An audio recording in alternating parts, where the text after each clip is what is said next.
All right, returning to our top story tonight, Joe Biden has accepted the Democratic nomination for president. His former speechwriter, Dylan Loewe, joins us live now from Los Angeles. So, Dylan, I know that we had some technical difficulties. I'm not sure if you heard, but before the break, we actually played two sound bites.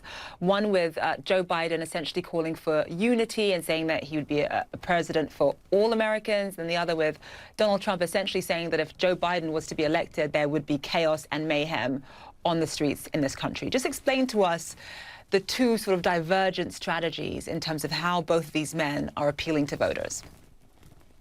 Sure. Well, I think, with Joe Biden, first of all, he's the most optimistic person that I have ever met. And so it's not surprising to me at all that he's focusing on a positive vision and trying to give us a sense of hope.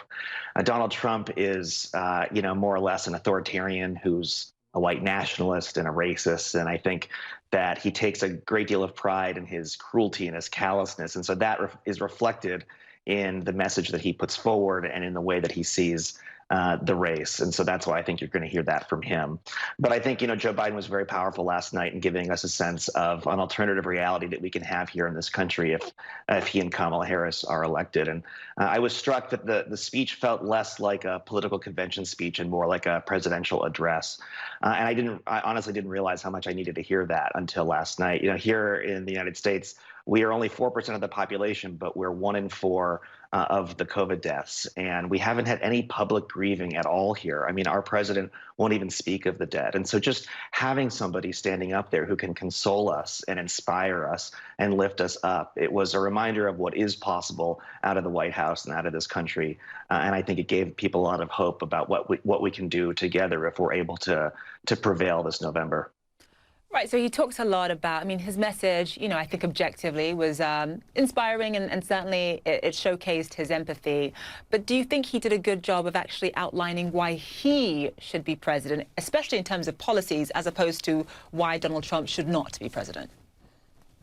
Yeah, I think he put forward a really important affirmative case for his vision. And certainly, I think one of the things he hit on is that we cannot get our lives back here in the United States until we have gotten this virus under control. And so certainly that will be the first and highest priority, of anything that he's doing when he comes into office, is getting this virus under control, helping us to manage the economic calamity, the public health crisis, the racial justice crisis, and hopefully helping us to move past this democratic legitimacy crisis that we're facing here in the United States as the president and his allies work to sabotage the election and try to prevent a free and fair election from happening in November, knowing that that's the only way that they're going to be able to prevail.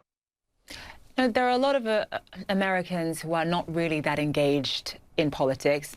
Even in normal times, they're not that engaged, especially now because there's so much going on in terms of job losses and what's happening in people's lives financially. Do you think that Joe Biden and I guess the Democrats in general, do they do a good job of really trying to re-engage those voters and bring them into the fold? I do. And I think one of the things about American politics is that though the presidential election seems to be endless, it's really around this time of year that voters who are not normally high information consuming political voters start to engage. And so I do think this is the opportunity for that. But the other thing is that I think it has been a long time since it has been so easy for Americans to understand exactly what's at stake. Parents have no sense yet of whether or not their kids are going to be able to go to school, but have a pretty good idea that it's not going to work out. And the jobless claims in this country are going up by the millions every single week. And so there's just not a whole lot of explaining you have to do about what has gone wrong in this country and how important it is to make that change. Joe Biden is not only somebody who can console us, but he's somebody who is an expert in the administration of government. And we've never needed anything more important than that in these kinds of contexts. And so I think he speaks to those issues, and I think he's going to speak to them in a way that will engage those voters and hopefully bring them to the polls in November, because we need them very badly. All right, Dylan Loewe, live for us there. Thank you so much.